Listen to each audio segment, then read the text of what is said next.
નમસ્કાર મિત્રો, સ્વાગત છે તમારું ગુજરાત સંદેશ યુટ્યુબ ચેનલમાં। મિત્રો, આજના તાજા સમાચાર વિશે વાત કરતા પહેલા જો તમે અમારી ચેનલમાં નવા છો તો નીચે લાલ કલરનું સબસ્ક્રાઇબ બટન આપેલું છે, તેને દબાવીને બાજુમાં રહેલા ઘંટડી બટનને પણ દબાવી દેજો, જેથી મારા આવનારા તમામ વિડીયોની માહિતી તમને મળતી રહે। સૌરાષ્ટ્રમાં અંધારપટ 600 ગામનો વીજ પુરવઠો ખોરવાયો। સૌરાષ્ટ્ર કચ્છમાં મુશળધાર વરસાદને પગલે અનેક વિસ્તારોમાં વીજ પોલ ધરાશય થયા છે, જેના પગલે અનેક ગામોમાં વીજ પુરવઠો ખોરવાયો છે। 600થી વધુ ગામોમાં વીજ પુરવઠો ખોરવાયો છે, જેમાં જામનગર જિલ્લામાં સૌથી વધુ અસર પહોંચી છે।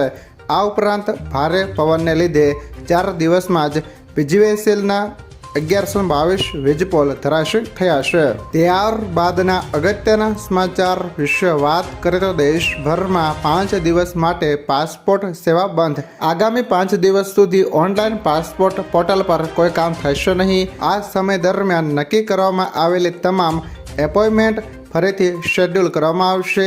સરકારે કહ્યું કે મેન્ટેનન્સ પ્રોસેસને કારણે પાસપોર્ટ અરજીઓ માટેનું ઓનલાઈન પોર્ટલ આગામી 5 દિવસ સુધી બંધ રહેશે। આ સમયગાળા દરમિયાન કોઈ નવી એપોઇન્ટમેન્ટ શેડ્યુલ કરી શકાશે નહીં। આ સાથે પહેલેથી જ બુક થયેલી એપોઇન્ટમેન્ટ ફરીથી શેડ્યુલ કરવામાં આવશે। ત્યારબાદના અગત્યના સમાચાર વિશે વાત કરીએ તો ભાજપના 44 ઉમેદવારો મેદાનમાં। 10 વર્ષ બાદ યોજાનારી જમ્મુ કાશ્મીર વિધાનસભા ચૂંટણીને લઈને ભાજપે પ્રથમ યાદી જાહેર કરી 44 ઉમેદવારોને મેદાનમાં ઉતાર્યા। નોંધનીય છે કે 90 બેઠકો માટે 18 સપ્ટેમ્બરથી 1 ઓક્ટોબર વચ્ચે 3 તબક્કામાં મતદાન થશે, જેનું પરિણામ 4 ઓક્ટોબર 2024ના રોજ આવશે। ત્યારબાદના અગત્યના સમાચાર વિશે વાત કરીએ તો લખપતિ દીદી યોજના હેઠળ 3 કરોડની સહાય। મહિલાઓને આર્થિક રીતે સશક્ત બનાવવા ઉદ્દેશ સાથે કેન્દ્ર સરકાર દ્વારા લખપતિ દીદી યોજના 2023માં શરૂ કરવામાં આવી હતી।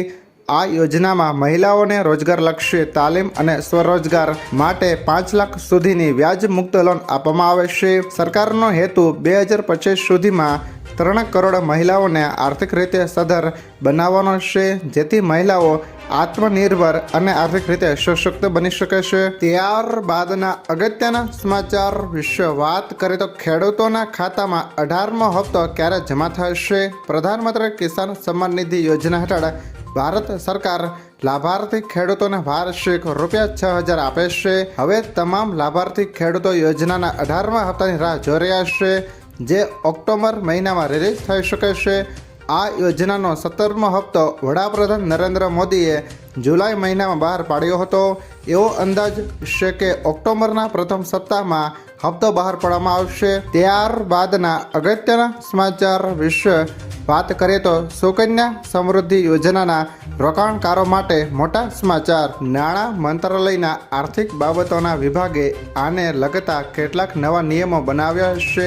નાણાં મંત્રાલયે થોડાક દિવસો પહેલાં એક પરિપત્ર જાહેર કર્યો હતો, જેમાં તમામ ફેરફારોનો ઉલ્લેખ કર્યો છે।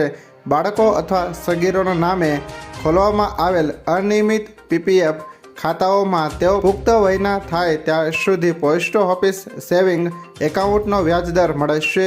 આ પછી તેમને પીપીએફ વ્યાજ મળશે। જો મિત્રો આ વિડીયો તમને પસંદ આવ્યો હોય તો લાઈક કરો, તમારા મિત્રો સાથે શેર કરો, અને જો તમે અમારી ચેનલમાં નવા છો તો ચેનલને પણ સબસ્ક્રાઈબ કરી લેજો, જેથી મારા આવનારા તમામ વિડીયોની માહિતી સૌથી પહેલાં તમને મળતી રહે।